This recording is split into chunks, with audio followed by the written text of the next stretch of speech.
Hey guys, tonight we're diving nose first into the intoxicating world of Cleopatra, an empire where scents are more enthralling than they are pleasant. Imagine walking through an endless maze of aromatic power, where the air is so thick with the scent of exotic blooms and costly spices. It feels as if you're wading through an invisible garden. But hold on to your olfactory receptors because you probably won't survive this whirlwind without a sneeze or 10. Cleopatra's court is no easy gig. Her fragrances aren't just about smelling nice. They're potent tools in her arsenal of power and persuasion. So, before you get comfortable, take a moment to like the video and subscribe, but only if you genuinely enjoy what I do here. And let me know in the comments where you're tuning in from and what time it is for you. It's always fascinating to see who's joining us from around the world. Now, dim the lights, maybe turn on a fan for that soft background hum, and let's ease into tonight's journey together. As you step into Cleopatra's world, you find that the very air you breathe seems to embrace you in layers upon layers of scents. There's the slightest hint of lotus, which historians still argue was Cleopatra's signature scent, drifting lazily through the air. The Egyptians were early pioneers in perfume making, and Cleopatra had, it seems, elevated it to an art of strategic importance. Each chamber you cross into offers a new cascade of fragrances. Ambergris in one, frankincense in another, and perhaps a touch of myrrh just around the corner. All meticulously curated by artisans who are keenly aware that every drop, every note, could sway political alliances or elicit a royal frown. As you wander through this aromatic labyrinth, your senses are both enchanted and overwhelmed. Remember snakes as party favors in an Indiana Jones movie? Well, here, perfumes are those snakes, coiled and ready to strike or seduce. Cleopatra, with her keen intellect and charisma, used her aromatic arsenal to paint impressions as vividly as any painter with his palette. You suspect she could change the course of a negotiation or the mood of her entire court simply by altering the air they inhaled. A heady thought, right? But under this delightful assault on your nostrils lies a deeper story, a society that valued scents so much that they were considered divine. Egyptian gods and goddesses were frequently depicted with scent cones on their heads, releases of fragrance as offerings floating up to them. You can almost imagine Cleopatra herself dipping into this divine interplay, choosing how best to scent her world based not just on earthly preferences, but celestial ones too. By the way, fun fact to ponder as you navigate this wonderland. Fragrances in ancient Egypt were often associated with every status imaginable, from sacred rituals to merely masking the unpleasantries of humid days. And while they say that beauty is in the eye of the beholder, Cleopatra seemed to know it was also in the noses of those she both wooed and bewildered. Yet, the seemingly magical atmosphere isn't simply conjured out of thin air. No, there's a carefully orchestrated process behind every whiff. The ornate bottles didn't just magically appear on Cleopatra's ornate vanity set. Each precious vial had a story, a journey of labor, of skilled hands shaping the scents of the Nile and beyond. The perfumer's task was daunting, to say the least. Imagine losing your job because one day you mixed frankincense with patchouli instead of lily. Yikes. And if you've ever overdone it with a spritz of cologne, you can appreciate the high stakes of Cleopatra's olfactory empire. Now, between us, if there's one reality check to take away, it's that while wading through these enchanting corridors would be heavenly for the senses, the rest of you might be screaming Mayday. The stakes were, after all, as high as the ceilings that stretched endlessly above you. The air in Cleopatra's court was not just air. It was an invisible story, telling tales of power, allure, and the footprint of a queen who wielded the senses as deftly as a scribe handles a quill. So, as you trudge through this hallway of fragrant mysteries, know this. You're not just wandering the halls of history. You're wandering the pathways of an ancient chessboard where scents were pawns and queens, capable of reshaping destinies at the tip of a perfume dropper. Whether it's the ghostly trail of myrrh or the teasing whisper of lotus, Cleopatra's aromatic maze is as captivating as it is precarious, always with the subtle reminder that history, like the best perfumes, is best remembered by what lingers. As you wander deeper into Cleopatra's court, the air grows thick with layers of intricate aromas. A tantalizing blend of fragrant oils envelopes you, whispering secrets of distant lands. A single whiff might transport you to the marketplace of Memphis or the incense-filled temples of Thebes. In this world, ruled by the allure of scent, the art of perfume crafting holds the key to influence and favor. But don't be fooled by the allure. It's a task loaded with more steps than that treacherous temple of Karnak. Perfume making in ancient Egypt is no simple task. It's an elaborate dance of art and science. You, brave soul, are diving into a tradition that even predates Cleopatra by millennia.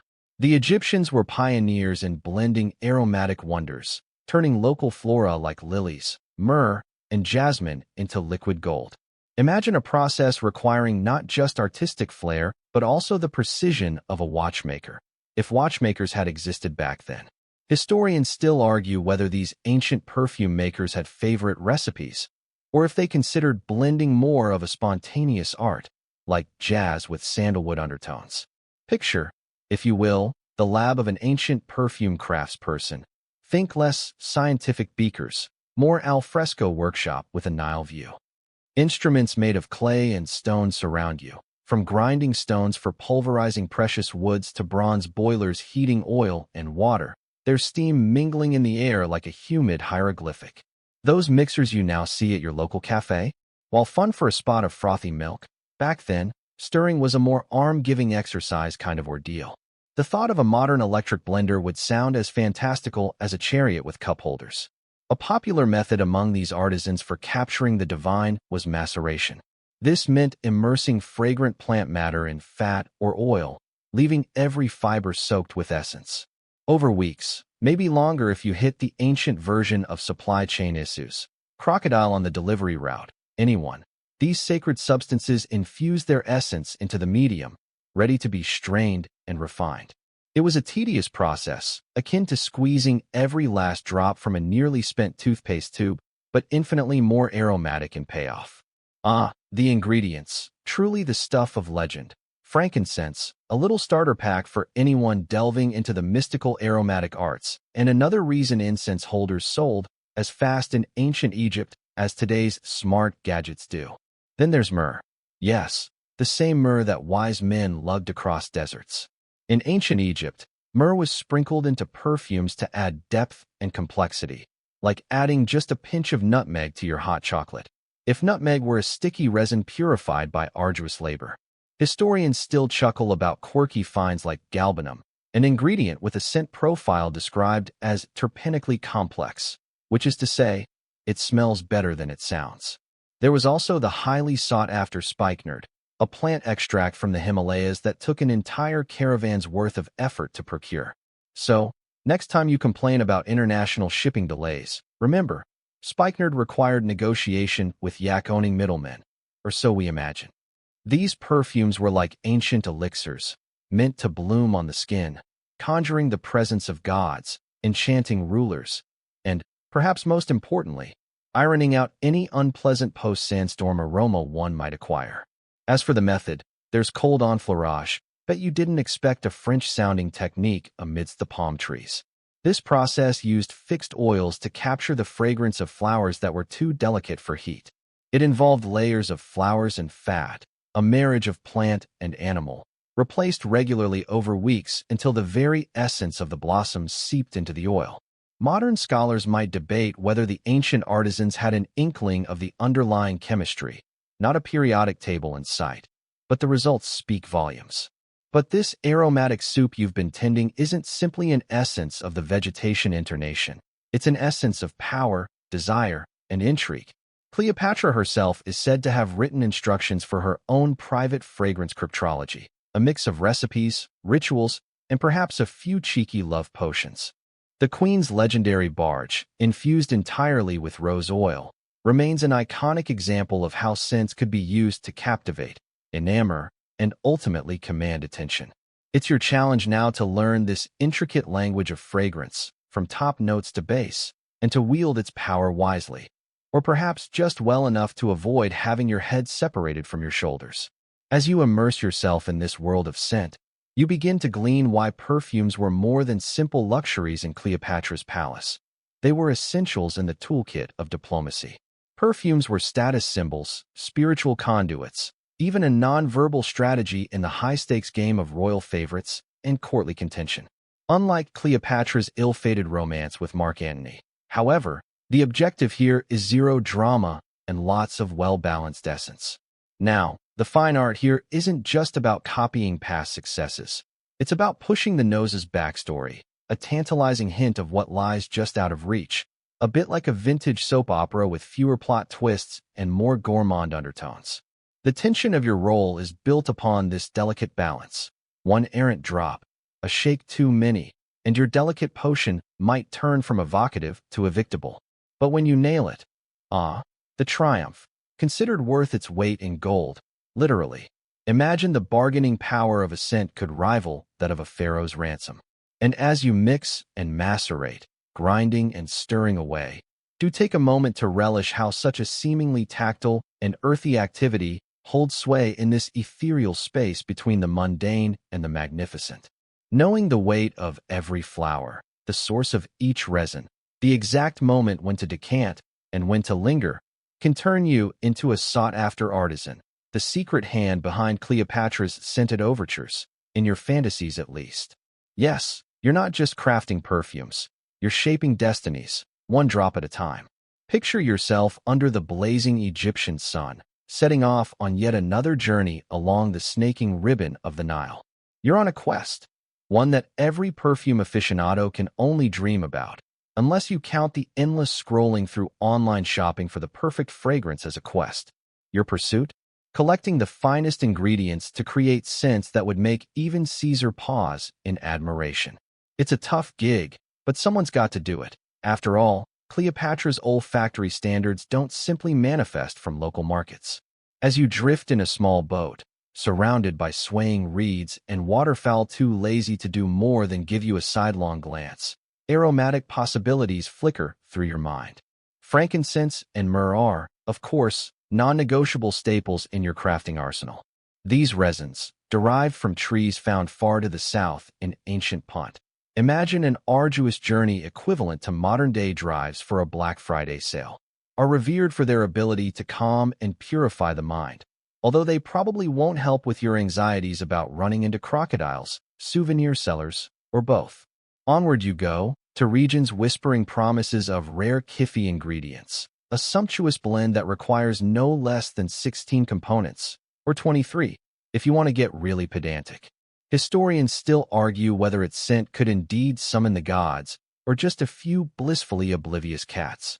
Either way, this mixture is renowned for both its complexity and euphoric potential, which is handy if Cleopatra has a particularly taxing day juggling Roman alliances and sibling squabbles. Let's not forget the stops for lesser-known essentials. There's henna from Aswan, a vibrant red plant dyed begging to be part of an aromatic masterpiece. It's said to carry energizing capabilities, a claim you testify to willingly, while hypothesizing that may as well be the caffeine of ancient times. Just try painting it on and see who falls asleep then.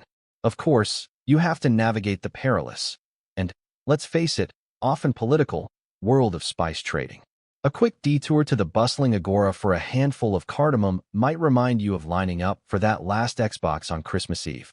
However, missing it would be utterly scandalous. These imports from India are the ephemeral heartbeats of your perfume, adding spicy sweet notes that promise to outlast even the most persistent court intrigues. The spices. Cinnamon and cassia, beloved bark from distant shores, feverishly sought after to bolster any perfume worth Cleopatra's regard. However, you're not the only seeker in this delightful madness. Rival traders with ambitions as towering as the pyramids have their eyes set on these prizes as well, and a friendly haggle might just feel like a diplomatic negotiation. Noble titles at stake, perhaps, but mainly just a good day's haul. Your journey is punctuated with the cheerful chirping of birds and the occasional boat song drifting across the water, though you probably hear more grumbling than singing should a crocodile decide to sunbathe lazily along the path. The blend of animal life, spicy commerce, and a river that seems to glide eternally is a sensory overload that only ancient Egypt can provide. It's enough to make any perfumer's heart skip a beat, or two if they forget about the croc-related escapades. Once you have procured most of your olfactory pantry staples, you can't resist but make an obligatory trip to the lotus colony, where the fragrant flowers bloom in abundance. This sleepy aquatic plant has petals so delicate they make porcelain look downright industrial, and yet cast a spell that's hard to resist. Steeped in mythology and worshipped as symbols of creation, lotuses are like the red carpet celebrities of floral lore, always posing, always perfect. Some ancient texts even humor the idea that they could cure hangovers. Historians can't agree on this, much like how they debate the relative merits of coffee versus tea. These travels are not without their inherent joy. A resting smile etches your lips as you envision the infinite combinations and the endless possibilities that each new ingredient could bring to your masterwork. Yet, beneath the joy lies a tangled web of urgency, driven by raw ambition and a touch of fear. After all, bringing the wrong scent or failing to capture just the right nuance can mean falling out of favor faster than you can say eau de cologne. Each successfully harvested element, each precious droplet added to your collection's ensuing mosaic of scents, brings you closer to your goal. And as you step off the boat, shaking off imaginary scales and tendrils of anxiety, you're struck by the brilliance, or is it absurdity, of your mission. Truly, you are engaged in what might be the first documented case of luxury stress. And there you are, holding a basket brimming with nature's bounty. It's a juicy irony that Cleopatra exudes an air of nonchalance, equating herself with divinity and nonchalant opulence, all while your hands carry the testament to countless voyages, for her glory and your exhaustion. A moment's reflection reveals the humor in your predicament. You bring together fragrances that set the scene for love affairs and political triumphs, while still worrying whether your boat is in good repair for tomorrow's river jaunt. So goes the life of those tasked with bottling the divine, its glamour reflected in every twisted ankle and sunburn acquired along the way. As you wander through the bustling marketplace of ancient Alexandria, your senses are overwhelmed by the fragrant cacophony of exotic botanicals. But beware, the heady allure of these rare ingredients masks a hazardous reality. Hidden within these enticing scents lies the potential for perilous consequences. The search for Cleopatra's mesmerizing perfumes demands that you step into this precarious world, where each rare flower and resin tells a story fraught with danger. Consider the prized spikenard, desiring both flair and the audacity of its near-mythic status. This aromatic root, cherished for its rich, musky perfume, must be sourced from the remotest reaches of the Himalayas, a trek fraught with perilous trails, and, let's face it, Yetis probably don't take kindly to perfume pilgrims tromping through their turf.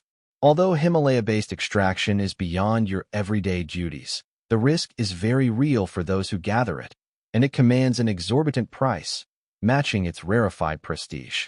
Historians still argue whether Cleopatra lavished spikenard primarily for its scent or its alluring connections to ritual cleansings and divine favor. Navigating the local markets to acquire myrrh, another staple in your olfactory arsenal, presents its own set of tribulations. Myrrh is renowned for its soothing scent and its storied past. Remember when it was gifted to a certain newborn baby?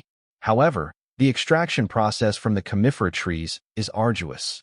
Sap must be harvested without damaging the tree, lest the yield be tainted or diminished. The task requires deft hands and faces its own risk of irritation injuries from the sticky resin. Quirky fact here, purple hands were quite the trend among ancient myrrh gatherers, albeit not by choice. Then there's the matter of procuring cassia, a cousin of cinnamon with a bolder, more intense aroma, adding depth to Cleopatra's famed scent profile. This spice comes with a side of adventure, being wrested from the depths of thick barks in far-off lands, mostly around present-day China and India. The journey to secure it tests the mettle of traders and daring enthusiasts alike. Even Alexander the Great's army is said to have foraged these sought-after barks while on distant campaigns, a curious footnote marking the spice's significance. But not all peril is physical. Some hazards are bottled in those perfect little amphoras. Take the case of galbanum, a resin with an intoxicating but acrid edge that feels like it has its own personality, a sassy one with attitude. Misjudge the blending proportions, and your elegant concoction transforms into something with all the charm of burnt rubber.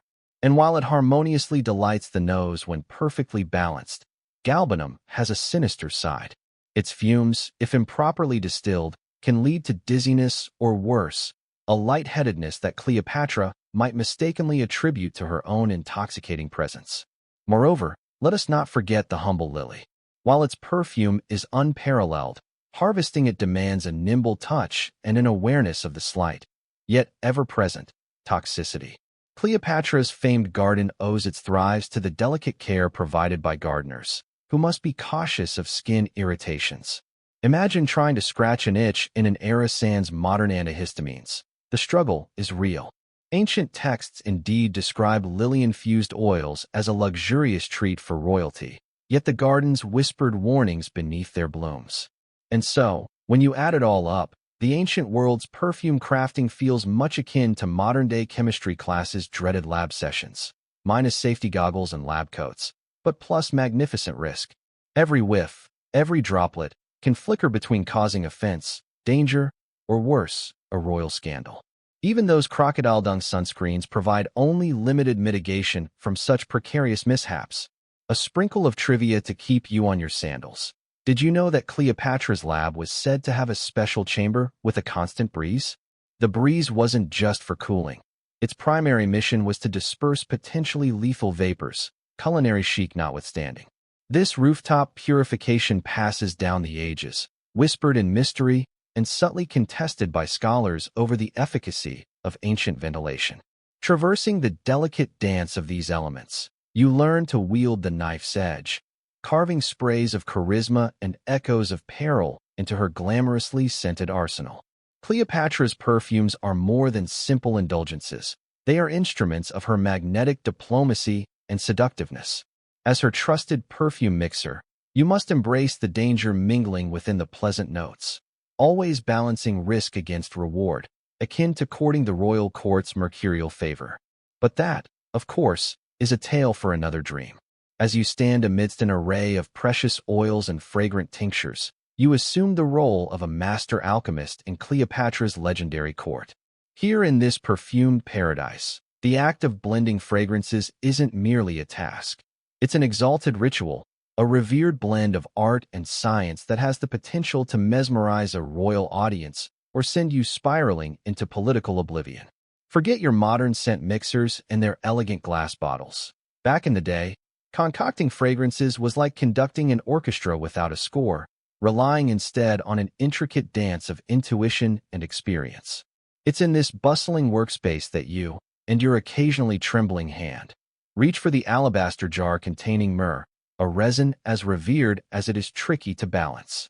Alongside it sits frankincense, whose rich, woodsy aroma is known to sway even the most stone-hearted of pharaohs. Historians still argue whether the exact composition of Cleopatra's favorite perfume, Mendesian, included these ingredients. But let's not get lost in specifics, shall we? Your focus should remain on achieving that perfect harmony, that intoxicating blend which Cleopatra herself might wear to charm Mark Antony, or perhaps seal a trade deal over a goblet of pomegranate wine. The sensory journey you navigate is as complex as the bustling markets of Alexandria from which these spices are garnered. With every inhalation, you're swimming in exotic notes. The floral whispers from lotus blossoms picked from the banks of the Nile, the rich spiciness from cardamom pods hailing from distant lands, and scents so rare they would have had Indiana Jones salivating for adventure. All these layers and nuances must meld together in a symphony of aroma, echoing Cleopatra's own allure. If only it were as simple as tossing ingredients into a clay pot and giving it a good shake. No, you must be a maestro, a conductor of aromatic symphonies, where one overpowering note can transform an intended celestial chorus into an unfortunate cacophony. You should also recall some of history's quirks, like how the Egyptian elite believed that a properly blended scent could summon divine favor. Imagine daring to ruin your queen's spiritual embrace with the gods because you sneezed a pinch of cinnamon too heavily into the mix. Ancient perfumery was not only artistry but deeply interwoven with the science, or perhaps, more accurately, the alchemy, of balance. Some whisper that Cleopatra layered perfumes akin to modern methods of layering clothes, starting with a base of heavy, sultry scents, before accentuating with mid-tones of her choosing, finally finishing with light floral high notes. Though, let's be real, there was no Dear Diary, where Cleo herself left fragrance instructions for historians to debate over. But the antiques of alchemy don't stop here. Ancient texts suggest a practice that may seem rather science fiction, using astronomical signs to determine the best time for different scent blends, integrating astrology into alchemy with the hope of flipping odds in their favor. While you struggle over your mixing bowl, consider the quirky theory that particular planetary alignments could bless or curse the blend. Who needs a horoscope when you've got an entire galaxy swaying over your pot of perfume? And then there's the technique, an almost sacred choreography with each intermingling scent. Euripides, not entirely reliable, but entertaining in his sporadic mentions of fragrance empiricism, suggests a form of elemental balance. Heat to soften resins just so, water to emulsify till smooth, and just a hint of air to let it breathe life into the concoction. Historians still squabble over whether this was high art or high fancy.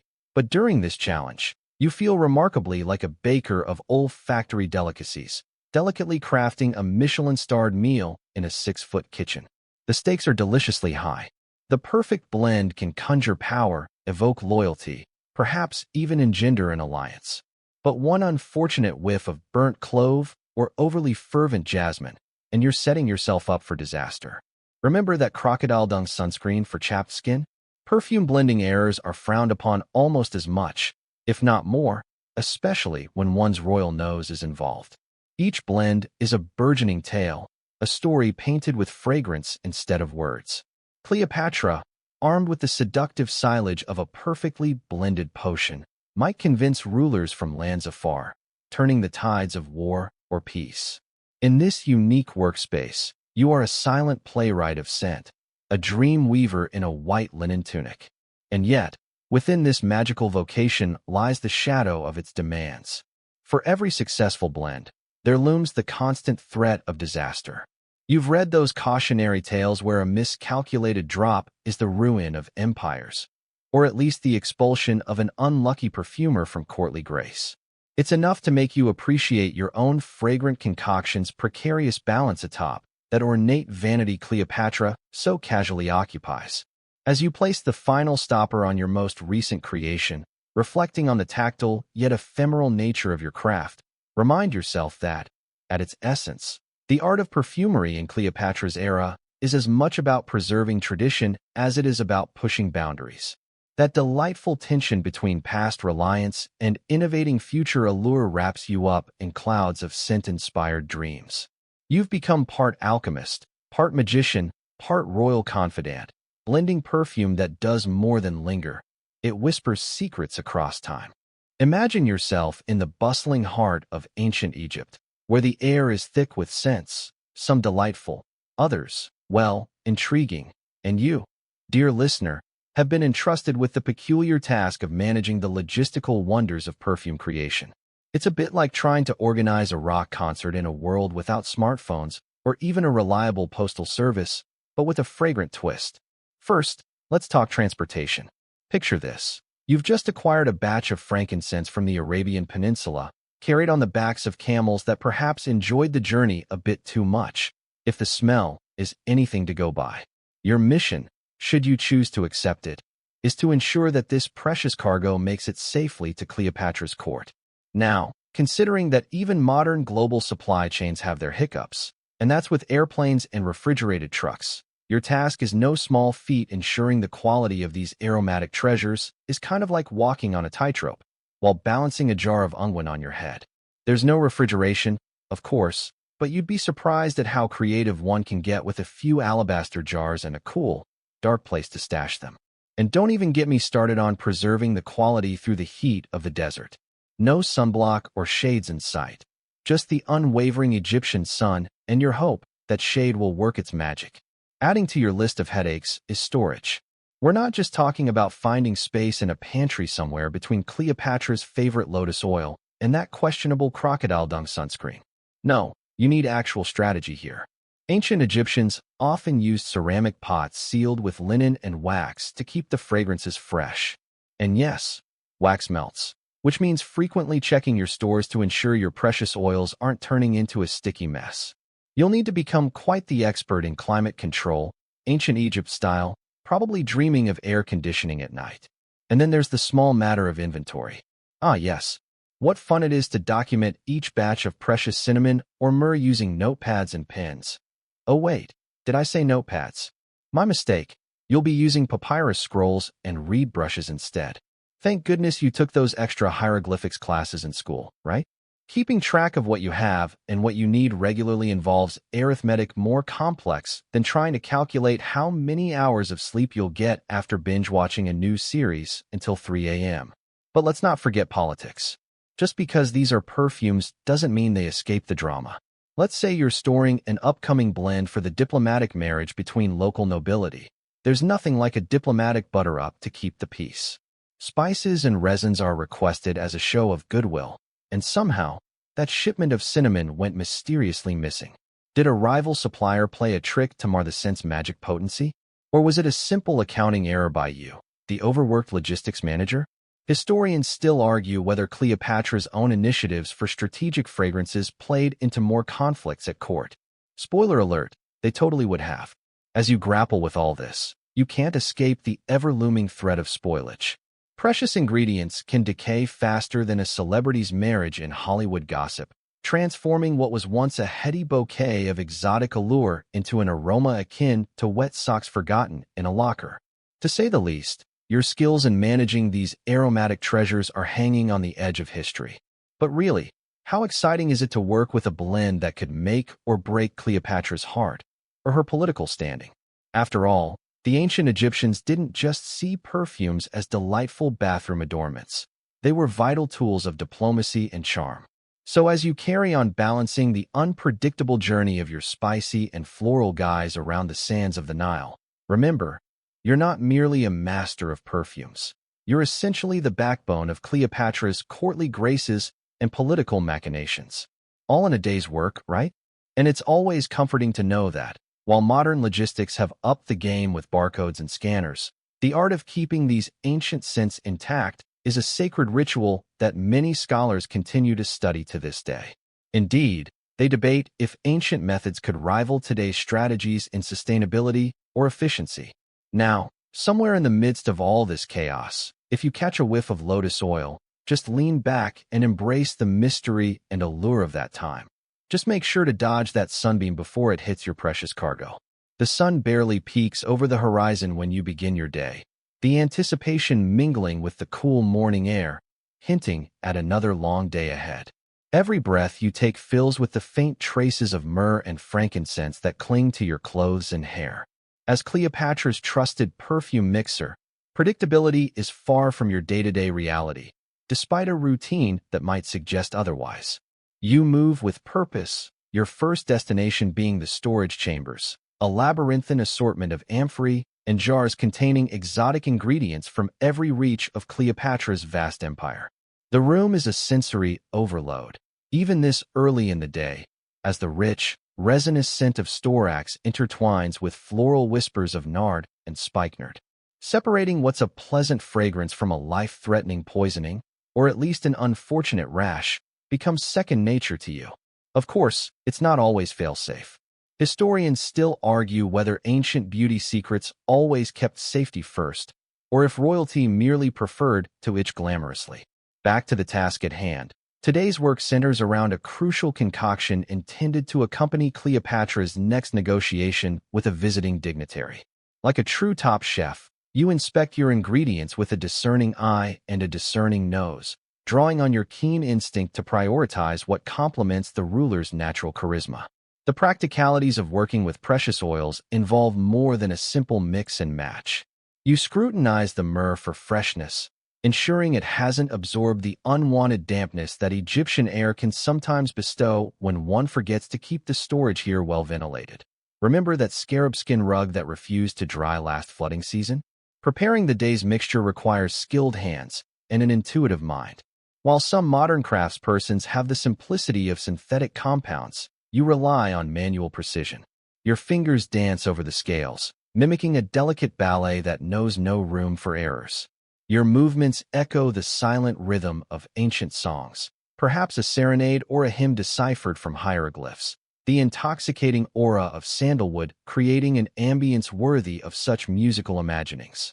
With each precision pour, you draw closer to the time-honored tradition of flower scents steeped in oil, a process so essential that some even say Cleopatra ingrained her power not just in politics, but through every wafting breeze that graced her passage. Yet, let's be generous for a moment and consider that mixing the right concoction is not without its comic hiccups. After all, rumor has it that even the best mixers may have occasionally swapped a comforting lavender for an eye-watering mustard oil when distracted by stories of the latest pyramid scandal. Around midday, sunlight streaks through the upper windows, its warmth transforming your workspace into a gleaming mosaic of gold, amber, and emerald hues shimmering out of glass bottles. As you work, a colleague rushes in with a wrinkled batch of dried henna, apologizing profusely for the misunderstanding with a trader along the port who thought colorant supervision was way beneath him. It's all in a day's work, reminding us again that logistics haven't changed much. It's just now your shipment delay means running late to brunch rather than taking a dip in Cleopatra's famously milk-infused baths. As the afternoon progresses, you groom the concoction, tickling your senses, inciting whispers of a nectarous veil that one could almost drink. Herein lies the debatable artistry and science of the craft. Was perfume making majestic because of its divine mystique, or because no one dared to challenge decisions made under the burning Egyptian sun? Your final task today aims at perfecting a fragrance that will invite intrigue without overpowering subtleties. This delicate balance, marrying top and bottom notes, ensures that any dignitary would remark about Cleopatra's aura, and not just in metaphor. The lingering tendrils of flavor must align like the careful clasp of jewelry, unexplained yet solely understood as one who parts the Nile's mystical current. Reflecting on the toils of mixing fragrances fit for royalty, it's clear that the stakes carry weight beyond simple allure. The court's murmurs often float on these very scents, whispering promises of loyalty, trust, and underlying motives. But where does personal sacrifice meet the splendor of trade secrets? Like a carefully guarded formula veiled by story and debate, unraveling every nuance becomes part of an inextricable charm, or challenge, perhaps. Evening draws near as you file away each vial and jar, knowing that tomorrow will bring another dawn, and with it a fresh canvas eager for aromatic stories yet to unfold. Walking away from your fragrant realm, you muse on the days where myths were inspired by more than words. They danced, spun, and enchanted around the courtyards of a queen, with a hint of cinnamon or a soft undertone of jasmine marking their occasion. At last, the day's encore ends. You step silently out from Cleopatra's perfumed shadow, with scents of taberna montana and fragrant roses marking your path home. Here, within the gentle, fading light, you glimpse not just a reflection of work's worth, but an aroma that touches the spirit of an ancient artistry, breathing life into history both celebrated and unscented. You tiptoe, ever so carefully, through the winding, incense-laden corridors of Cleopatra's palace, your senses bombarded with a mosaic of aromas that range from the divinely floral to the outright heady. Each perfume in this enigmatic realm carries immense power, sometimes as much as a battalion of soldiers. Here, in the perfumed air, political alliances are formed, friendships tested, and enemies made or unmade with the flick of a scent-drenched wrist. Amongst the court intrigues, you must tread carefully, for creating Cleopatra's signature scent is not merely about harmony and fragrance. It's a delicate dance of trust and politics. One whiff of a new, unfamiliar blend could mean the difference between a courtier's embrace and a glare colder than the Nile's depths during its annual floods. Historians still argue whether Cleopatra herself had a hand, or a nose, in these olfactory decisions. But trust me, you wouldn't want to mess up her favorite scent. After all, a queen's nostrils are not easily pleased. Picture yourself in the bustling court, where rumors flow like honeyed wine, thick and sweet. In one corner, a group of advisors debate the latest political maneuverings with the fervor reserved for gossip about next season's fashions, while another cluster whispers about the Roman influence creeping through Egypt like dye soaking into silk. Amidst these social circles, a poorly chosen fragrance might ignite controversy as swiftly as it can cement an alliance. Here, your nose is your compass, leading you through thorny paths of diplomacy. Ah, the delightful leverage of perfume politics, your specialty. Perhaps you've crafted a scent so intoxicating it makes even the most stalwart senators swoon, softening their resolve like the sun baking a mud brick into something sturdily compliant. The ancients couldn't scroll through endless feeds for their entertainment or distress. Instead, they leaned into peculiar customs and traditions, like settling disputes or sealing agreements over shared fragrances. A simple vial of myrrh oil or a dab of cinnamon-infused concoction might carry whispers of promises or, occasionally, deceit. Perfume isn't just a concoction, it's a vessel of narratives. Now, a fringe tale that tickles even the most serious of history buffs. The tale of the perfumed coin. Legend murmurs that Cleopatra once infused coins with her favorite scent. While this delightful story lures in the romantics among us, scholars often nod sagely, pointing out that there's scant evidence for such a scented monetary movement.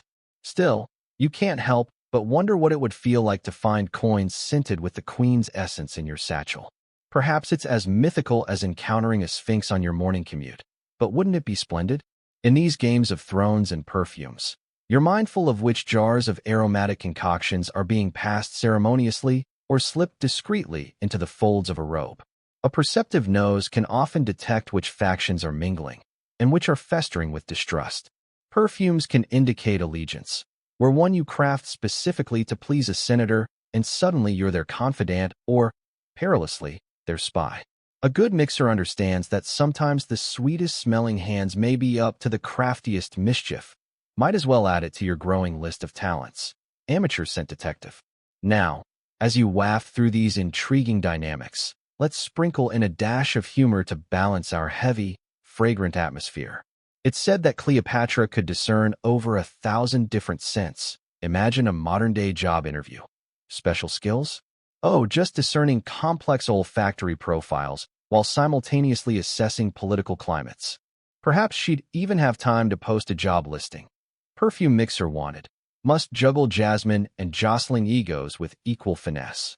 As delicate clouds of frankincense drift through the air, the nuanced politics of Cleopatra's court reveal themselves in all their complexity.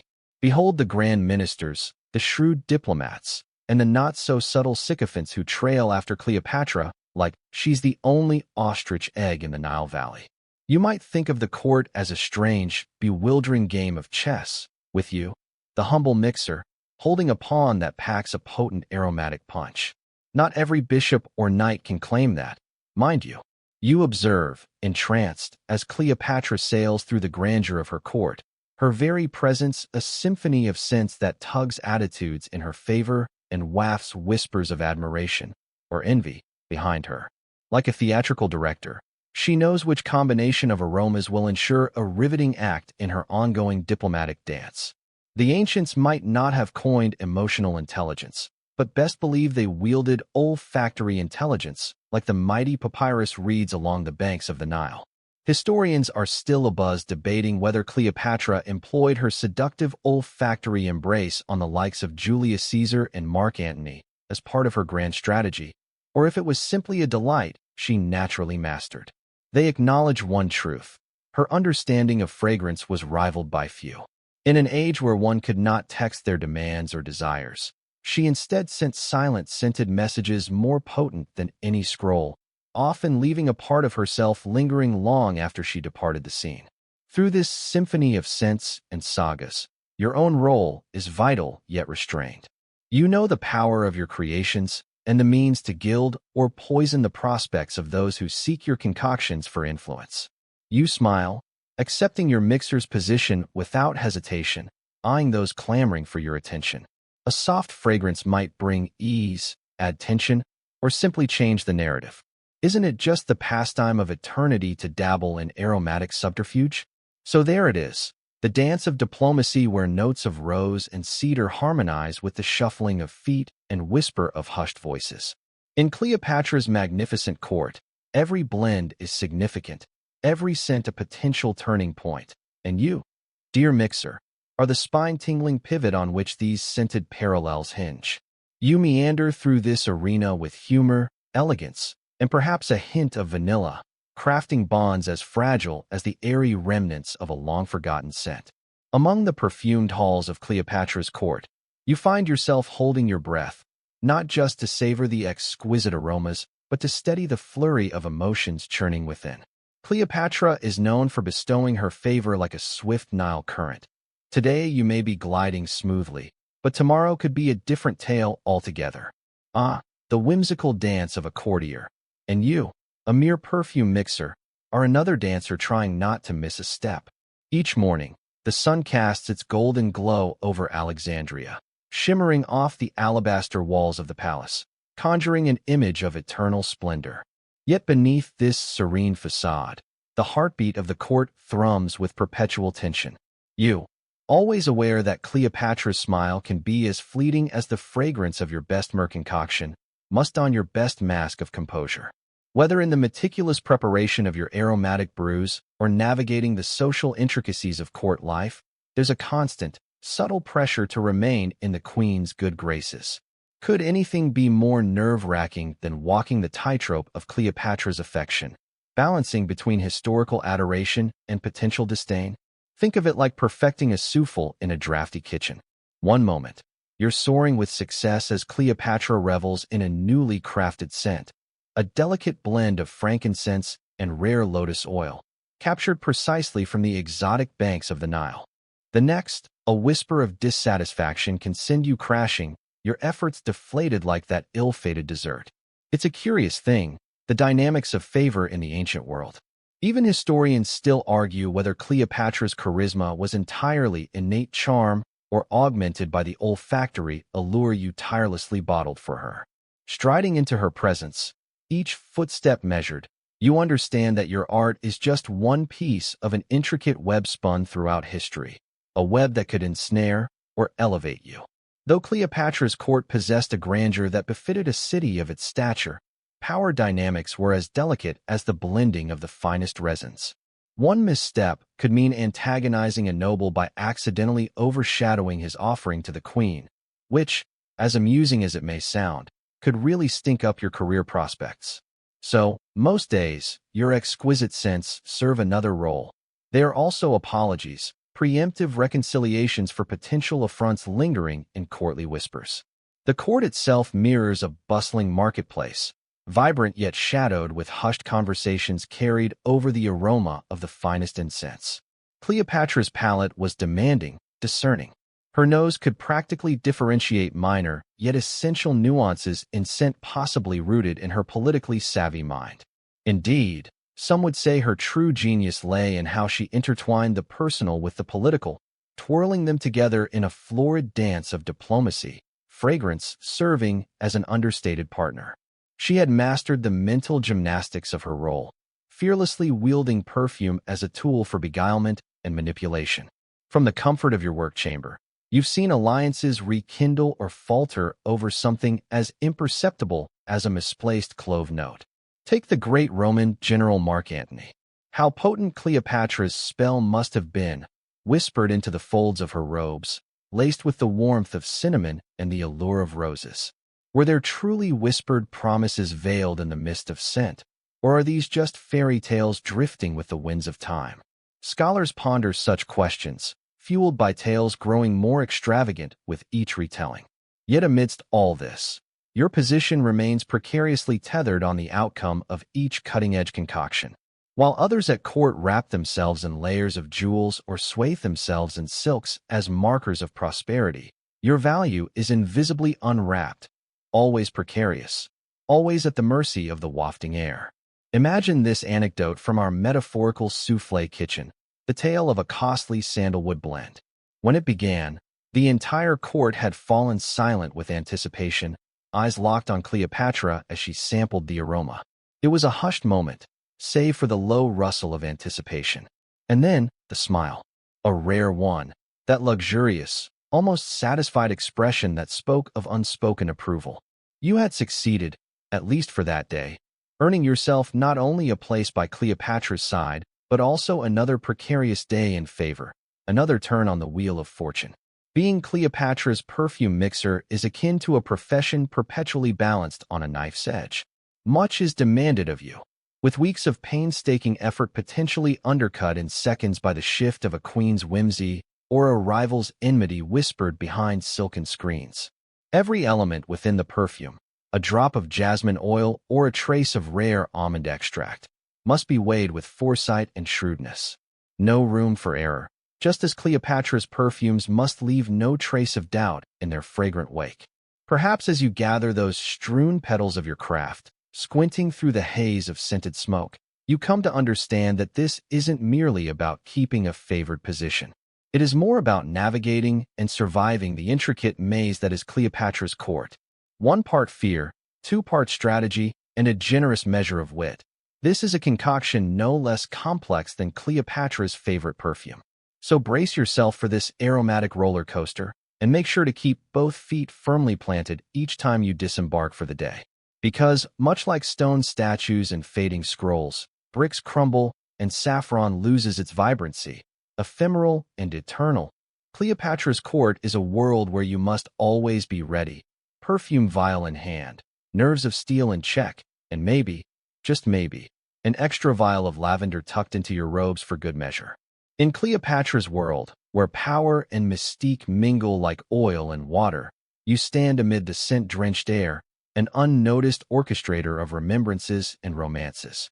Here, in the court of the fabled queen, perfumes transcend mere luxury. They become subtle instruments of negotiation and seduction. Cleopatra, often initially judged solely by her legendary beauty, was also a shrewd tactician. She wielded fragrance as deftly as any Roman general might his sword, layering notes not just of patchouli and myrrh, but of allure and influence. You, as one of her trusted perfume mixers, find yourself entangled in this aromatic ballet, wherein a bottle might tip the scales of alliances and wars. Consider, if you will, the tale of Caesar and Antony, 2 luminaries drawn not just to Cleopatra's political acumen, but perhaps ensnared by phenomenal phantoms crafted in your very perfume chamber. Cleopatra likely marinated herself in an ideal aromatic blitzkrieg just potent enough to slip past their rational defenses. A precisely blended concoction accentuating balmy balsam of Mecca with sultry cinnamon could whisper unspoken promises during those strategic banquets. Scholars still dispute whether it was Cleopatra's charms or such scents that held sway over Rome's fiercest men. Within this scented sphere, Cleopatra might ask you to craft a perfume specifically designed for an upcoming audience with a foreign envoy. The instructions are impeccable.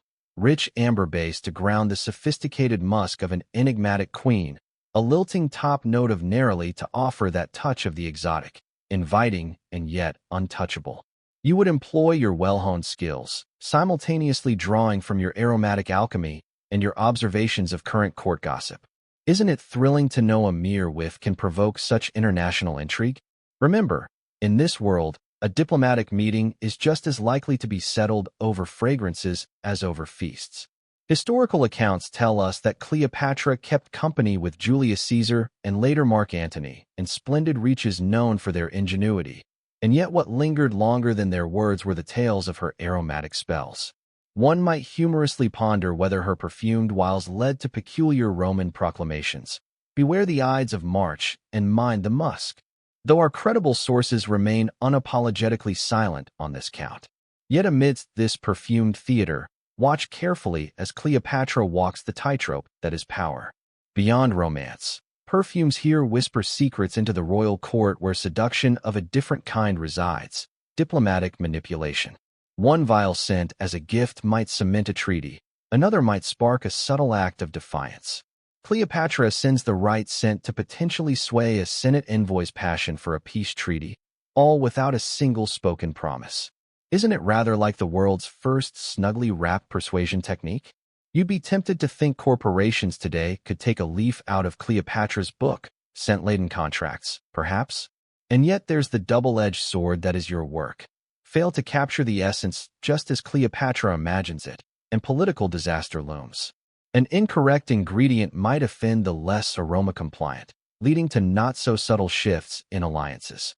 Cleopatra counts on these olfactory impressions to smooth paths amidst her vexing political theater. There's an almost laughable precision to it all, as if world peace is just a few lavender sprigs away. As varied and dynamic as these elements are, you must wonder, as historians do, what might have happened had it all gone awry. If her perfumes had failed to seduce, what paths might history have taken instead?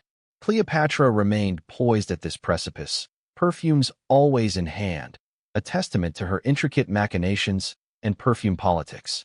Future generations might muse over the silent but persuasive power these scents wielded, whispering through history like an onrushing Nile breeze. So, as you practice your craft under the watchful eye of a sphinx or two, remember the delicate balance you maintain through the fragrances you blend. Here, in this heady atmosphere, you are more than a mere mixer of scents. You are a conjurer of memories, a weaver of invisible threads that bind together empires, or perhaps gently unravel them. Cleopatra may be the face of these stories, but behind those enigmatic eyes, it is your perfumes that play a role, bearing witness to the delicate dance of power in ancient Egypt. And who would have thought, truly, the fate of nations swinging like an ornate golden earring on the ear of the Nile's favorite daughter? The calm and fragrant air of Cleopatra's court seems suddenly heightened with tension as you stand over your cauldron of essential oils, attempting to summon a bit of alchemical magic. You've handled rare resins and citrus scents for months, but today the concoction has taken a dangerous turn.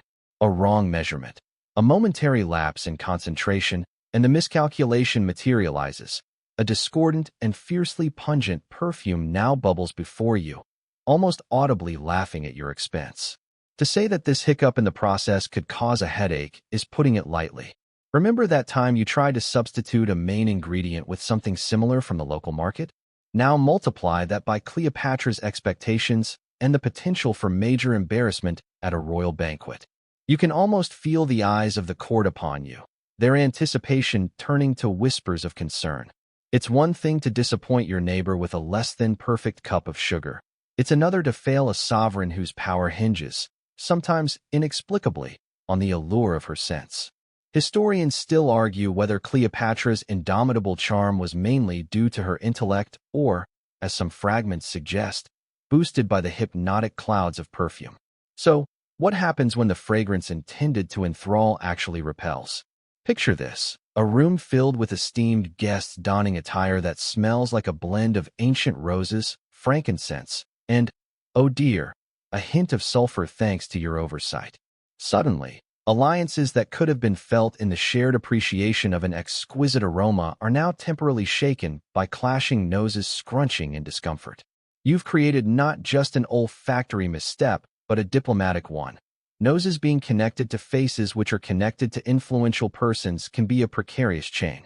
Now, take a comedic pause to send a virtual pudding cup back in time to that young apprentice of yours who dared to suggest adding an extra drop of musk into the mix. While it wasn't quite an apple falling on Newton's head, the result was an equally monumental discovery. Never trust an apprentice with free rein of the musk. Mainstream historical fact. Lavender was one of the most beloved scents in Cleopatra's time, and mixing even an ounce less could swing someone's mood from serene to startlingly sober. Not good at a royal shindig. As your mind flits through possible salvage operations for this aromatic disaster, you must recall that even a queen's charm can't always smooth over a major scent slip-up. Your task, therefore, is to channel a repair plan with the precision of a cat declawing a back alley skirmish. Could you mask the scent with an overflow of nearby lilies? Perhaps drown out the unwanted notes with a trio of sweet myrrh? It's a toss-up between brilliance and sheer madness, madly trying to figure out how to distill an elixir that conveys elegance, not upheaval. Welcome to the creative labyrinth that is your life. Here's where a quirky tidbit whirls into play. Some ancient perfume recipes were said to have been devised by interpretative dances. Yes, imagine interpreting scents by watching a blend of acrobatic gestures. This method could have either been a playful fairground attraction or actual coded advice to bewilder rival courts. Alas, as you inhale the rather dizzying result of your current blend gone wrong, You're more inclined to partake in a jittery jig than perform a stately dance. Back at the scene of the crisis, Cleopatra herself is informed, albeit euphemistically, of the aroma issue. Her serene demeanor reveals nothing of the political ramifications swirling like incense smoke above. Yet you'll survive, courtesy of same court swerves where monumental missteps can, with luck, become lessons to hush-hush in scrolls lined with tastier tales. Luckily, Cleopatra's court knew how to handle bouts of blunders with practiced grace, which mostly involved strategic ignoration followed by a quick replacement strategy. Simply add another layer of something delightful, cross your fingers, and rewrite history's lab notes. In the grand scheme of things, this too will fade into an ambiguous footnote, candied humor in an otherwise fragrant paragraph of Cleopatra's reign. The political tides have shifted just slightly and will bear witness to more significant maneuvers. And maybe, just maybe, you'll consider wearing less musky clogs next time. Those who recall the scent of disaster will chuckle knowingly. Yet, in the perfume mixer's delicate universe, each failure holds the transformative potential for future gains. Who knows? Perhaps mystery players from afar will get wind, pun intended, of this calamitous perfume episode and smirk knowingly, awaiting their own royal pick-me-up of uniqueness, rather than imitated elegance. And so, your day spills on with allotted hours for second chances and probable blends that won't offend florists and sovereigns alike. Thus returns the familiar tempo of checks and balances, a perpetual quest for aromatic mastery with room for imaginably blissful errors. Because, let's face it, even the most exquisite tapestries of power have threads dyed in unexpected lessons, forever steeped in the rich scents of a capricious court. In the thick, perfumed air of Cleopatra's court, you dip your toes into the aroma-laden waters of Egyptian superstition. You see, in ancient Egypt, scent was far more than a pleasant sensory experience. It was a conduit to the divine and the mystical, a fragrance-laden shortcut to the spiritual world. The society of that time had an entire science, or rather an art, devoted to the creation and use of fragrances. These weren't just royal accessories. They were deeply embedded in the religious and cultural beliefs of the people. You might be surrounded by the soothing aroma of kifi, a complex incense blend revered for its sacred nature. Made from 16 ingredients ranging from honey to wine, kifi was thought to have the power not just to please the deities, but to protect the wearer and purify the soul. Imagine the kind of pressure that puts on you, the humble yet essential perfume mixer. Imagine if your concoction fails to please the gods, or worse, offends them. No pressure, right? Historians still argue whether the Egyptians believed perfumes could actually influence the outcome of human events, or whether these superstitions were merely reflections of cultural rituals. Regardless of the debate, you must navigate these beliefs carefully, as they influence every aspect of your work. Let's not forget that in ancient Egypt, priests were also master perfumers, tending to the divine scents that were key during temple rituals. So, you're not only crafting a fragrance, you're weaving a tapestry of devotion and mysticism, a tall order for anyone who occasionally forgets to water their houseplants. One fascinating tidbit you might ponder while measuring out precious ingredients is the belief in the perfume's ability to aid in the afterlife. Perfumes and balms were used in mummification as a means to preserve and prepare bodies for eternity. Certain aromas were thought to pave the way to a more favorable afterlife, making your task all the more significant. An error in your mix could spell a less than heavenly eternity for any number of the elite. No pressure at all, just a simple eternity-altering task. You might consider this a quirky aspect of the job, this intersection of mundane labor and spiritual gravitas. As you work, the deep undertones of frankincense may tickle your nose, a scent with its own legendary status. Used both in religious ceremonies and for embalming, frankincense was believed to be a gift of the gods. Your relationship with this resin isn't merely practical. It's an exercise in trust and reverence. Each whiff carries ritualistic significance, and as you compound it into a fragrant offering, you're reminded of its esteemed position not just in Egypt, but across ancient cultures. You're not just concocting scents.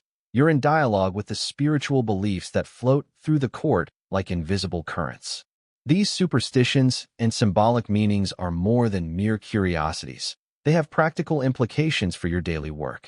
Cleopatra herself possessed perfumes believed to be imbued with enticing powers, capturing everything from the affections of soldiers to the whimsy of political alliances.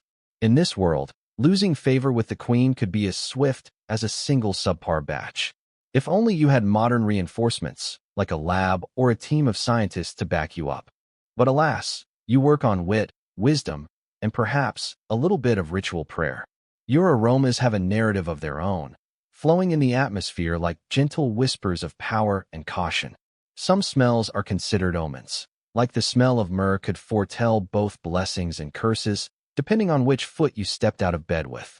So when the perfumes you create are applied, they don't just adorn, they announce.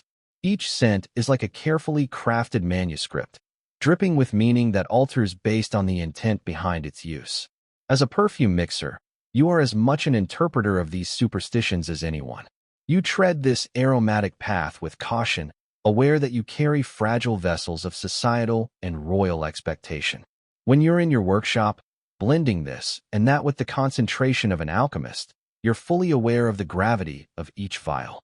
Such is the delicate interplay between scent and the unseen forces believed to govern your universe. So let's say that one day you accidentally knock over some jars of precious oils. You're frantically trying to remember if there's a specific superstition about the spill. Was it a foreshadowing of bad luck or a symbol of impending prosperity? You wish there was an ancient Egyptian hotline you could call for clarification. Unfortunately, you have to rely on whispered anecdotes and stories passed down from your predecessors. Perfumery has always been steeped in tradition and mystery, right from when you apprentice in the dark, tiled chambers of knowledge. Your youthful naivety gives way to an understanding of the colors and notes a mere combination of ingredients could portray. This understanding infuses your heart, lending confidence that you'll find your way through whatever aromatic drama Cleopatra's halls throw at you. And so, standing amidst shelves of tiny jars, holding the responsibility for translating superstitions into scents, you find a kind of peace. The complexities of your art, shaped by history and shrouded in belief, become almost meditative. It's your own little rebellion against the constraints of the past, crafting fragrances not just to obey, but to enchant. In this fragrant tumult of expectations and symbolisms, you continue on, crafting and pouring, blending and inhaling. Your work is an invisible but deeply felt filament in the broader tapestry of Cleopatra's reign. And as you quickly learn, it's not just about mixing the perfect scent. It's about filling the air with aspirations, yours, the queen's, and perhaps even those of the gods themselves. In the dimly lit chamber, you survey the young apprentice standing before you. They shift nervously, their eager eyes wandering over the various pots and vials you've collected over years of painstaking work. Your task, which until now has largely been a solitary endeavor, has taken on a new dimension. It's time for you to pass the torch, or rather, pass the vial of fragrant oil, ensuring the next generation is equipped to navigate both the aromatic and political intricacies of Cleopatra's court. No pressure. Taking on an apprentice might seem straightforward, but remember, it's not just about teaching them to blend a few oils. It's about survival. Because, here in this ancient world, the perfumer's art is as much about alchemy as it is about diplomacy. A potent scent can secure you favor, save your hide from a royal temper, or, in less glamorous moments, make it easier for Cleopatra's messenger to find you when you're needed at dawn after a long night's work. You begin with the basics. Instruct them on the delicate art of weighing each ingredient with obsessive precision. Too much frankincense, and you've got a debacle on your hands. They need to understand that every element of the perfume must speak its part while harmonizing with the grand symphony you intend to create. A symphony. Historians still argue over the precise composition of Cleopatra's signature blend, though it's generally accepted that the likes of myrrh and cinnamon were key players.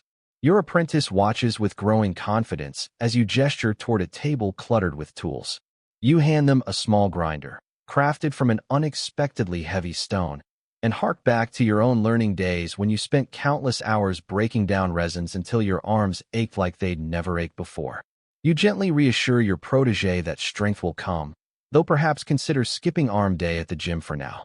With each passing day, the apprentice gains more autonomy. They venture along the river to spot rare blooms and trek through bustling markets to haggle for imported treasures. Did you know ancient Egyptian marketplaces could put modern bazaars to shame? Raucous, vibrant, and sometimes, let's be honest, a little intimidating with their cacophony of sounds and colors. However, the real initiation into the world of sense involves understanding their almost mystical powers, something Cleopatra wielded with rare mastery. And here lies a quirky tidbit. Ancient Egyptians believed the blending of fragrances mirrored the creation of the universe, a kind of olfactory Big Bang, if you will. As you continue tutoring the apprentice, there's also the less glamorous but crucial aspect of mentoring, imparting wisdom on dealing with courtly subterfuge. Ancient Egypt's court was a tapestry of intrigue, where scent was often the silent player in a Game of Thrones. You whisper tales late at night of ambitious courtiers who used a mistimed gift of perfume to facilitate their rise or downfall. A small misstep with a vial could spiral into turning tides, so your charge learns to tread carefully, advised with the voice of someone who knows all too well that sprinkling tension isn't nearly as pleasant as a hint of sandalwood. Teaching someone to discern when a blend is perfect requires more than words. It requires intuition fostered over years. This involves sidestepping the pitfalls of rigid formulas and embracing the nuanced dance of improvisation, where you must improvise your way out of a sticky situation almost as often as a jazz musician. Remember Cleopatra's affair with Mark Antony?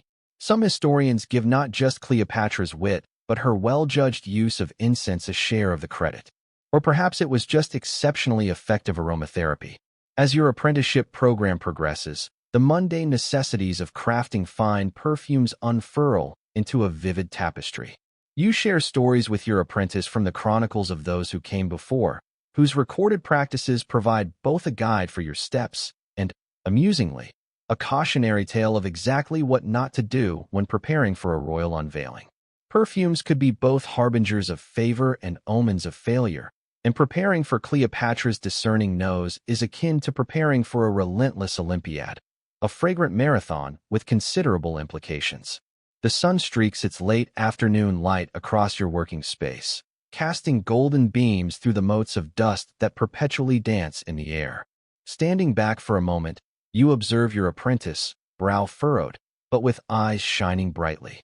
The scents that have fused into your very identity, your life's dedication, will continue, enriching a legacy in the hazy aroma of intrigue and ambition echoed down from antiquity to now. As the day draws to a close, you reassure yourself that the intricate threads of your artisanal wisdom are securely wound around the willing heart you've helped shape. The survival of your craft, you realize, depends not just on the apprentices who join the fragrant world of Cleopatra's court, but also on the delicate knowledge that each blend is more than just a trivial luxury. It is a symbol of an empire, a whisper of power and intimacy, preserved through scent. So as apprentice departs, ready to face the labyrinthine corridors of power with the acumen and caution of a burgeoning master, you pause to reflect on what this means for the future.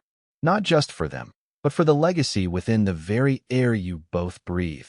One filled with the whispering promise of continuance, the haunting notes of legacy, and the ever-elusive essence of eternity bottled in a single, aromatic blend.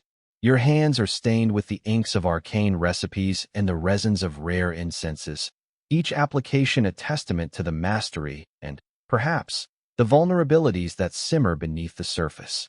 As a perfume mixer in Cleopatra's court, you traverse an olfactory world fraught with both beauty and danger. However, under all that fragrant facade, there's a more pressing, unseen peril, the health risks from the various compounds you handle day after day. Imagine yourself hovering over a concoction, stirring ingredients that have traversed the Nile and sailed across the Mediterranean, their scents weaving a tapestry through the air. The rich aroma might be what Cleopatra demands, but lurking within these elements are substances that could easily send you into an ancient Egyptian remedy roulette. A lot of these perfumes are deliciously toxic in their raw form, like the ancient kola nut plant. Historians still argue whether the Egyptians recognized its more disruptive side effects. Regardless, you tread carefully, all the while inhaling vapors that could affect your health in ways you wouldn't sign up for at a modern-day spa weekend. Chemistry was not precisely the noble art it is today, with equipment resembling little more than pottery collections worthy of failed pottery class projects. Anyone who's ever accidentally glued their fingers together during an art project would understand your panic when molding fragrant bombs filled with questionable ingredients. Bee venom, crocodile dung, remember that? And volatile oils are but a few of the concoctions that threaten more than just your social standing if you bungle them in an unventilated room. The problem is, back in Cleopatra's day, it wasn't like you could just pop over to the nearest ancient Egyptian ER for treatment. Back then, you see, medicine was a mix of guesswork and a bit of divine intervention. A cold could be treated with everything from pig's eyeballs to fish brine. Yes, exactly the kind of soup nobody ever asked for seconds of. And as you snuffle through scrolls of remedies that seem ambiguous at best, you find the cacophony of herbs, intoned chants, and symbolic amulets much less comforting than a modern-day Siri diagnosis. The notion of health risks from your craft wasn't something openly discussed. For them, most issues could be resolved by appealing to the gods, and if that didn't work, well, at least there were fewer witnesses back then.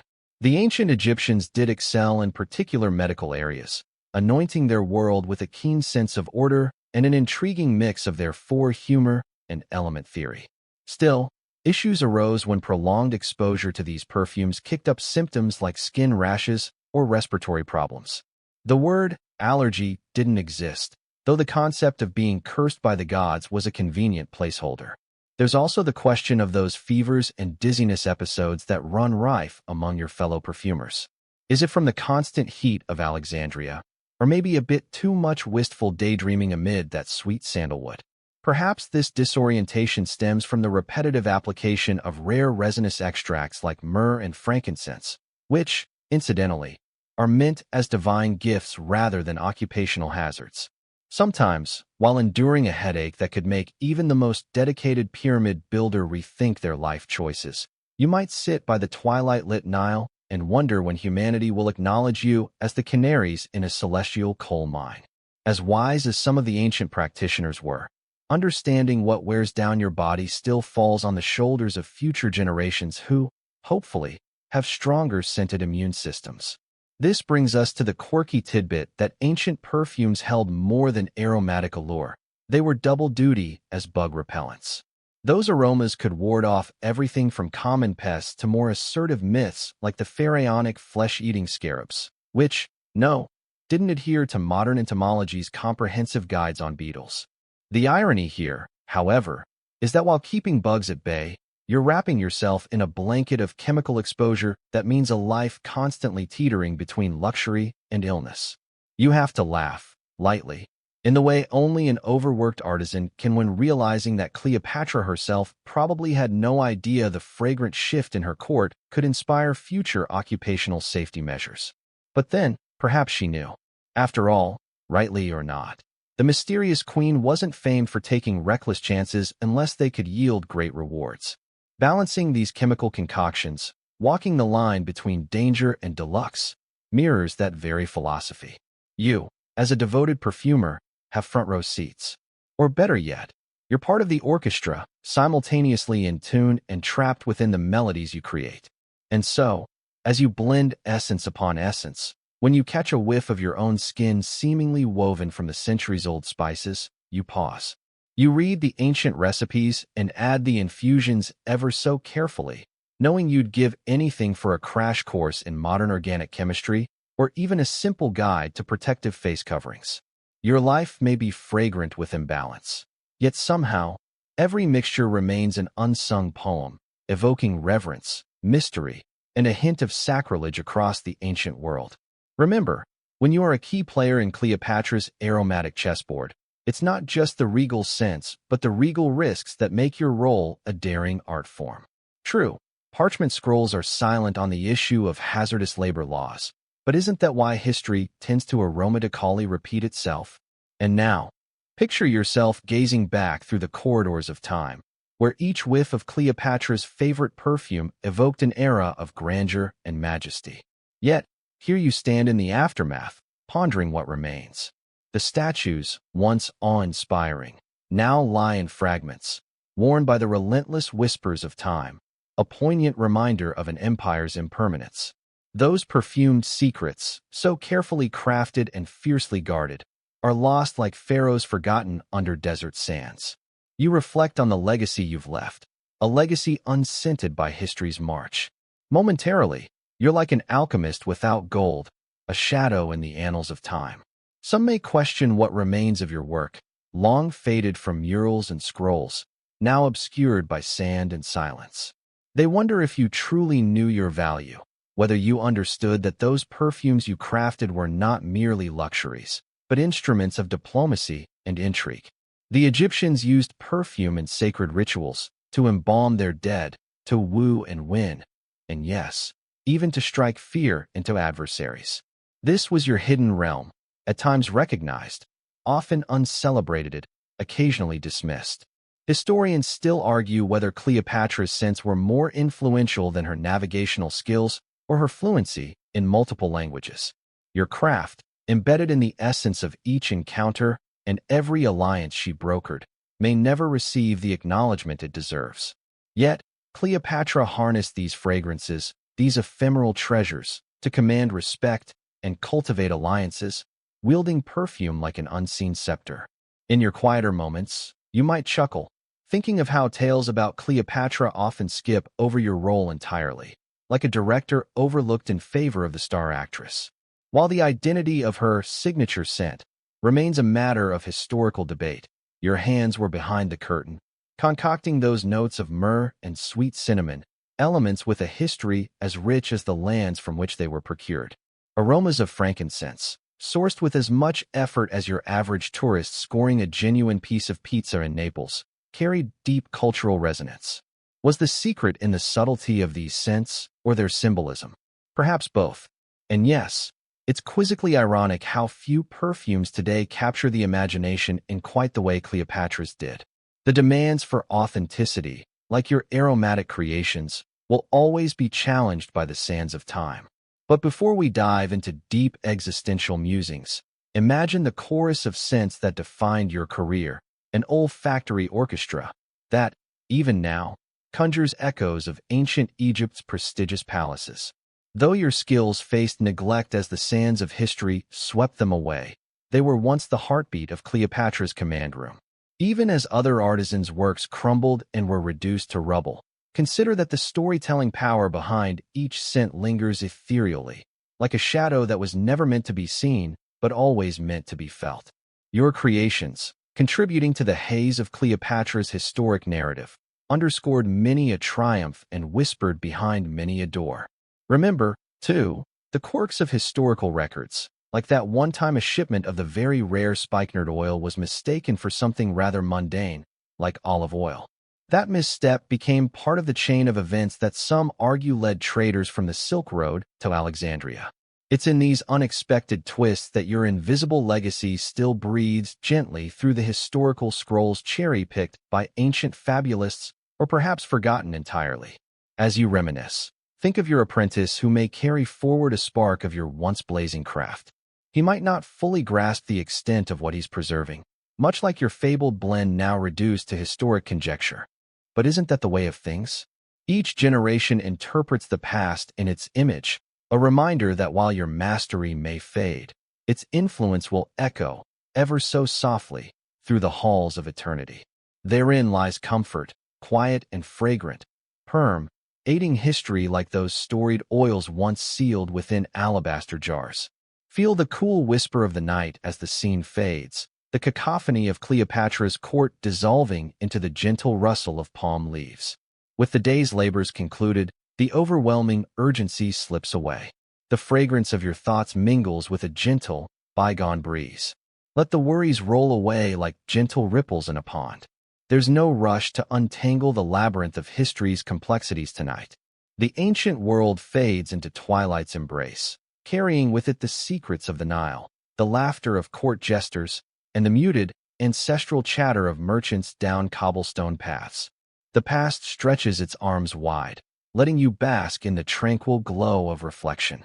Feel the breaths deepen as the narrative draws to a soothing close. The sands of history give way to an ocean of calm, where stories and scents merge into the serene wholeness of the universe. Allow the relaxation to cradle you as you drift toward a gentle slumber, knowing that the memories of Perfume's unseen influence linger, much like a whisper, long after the last spoken word. The subtle scent of lavender envelopes you as you release tension, every inhalation a reminder of peace and quietude. With each gentle exhale, let go of the day's residual noise, and with it, all anxieties. As you drift into dreams, remember that the fragrances of ancient Egypt, fleeting and delicate, embody both the ephemerality and the endurance of the human spirit. Let these thoughts softly wrap around you, like a comfortable embrace from the past, and fade into a whisper, inviting peaceful rest.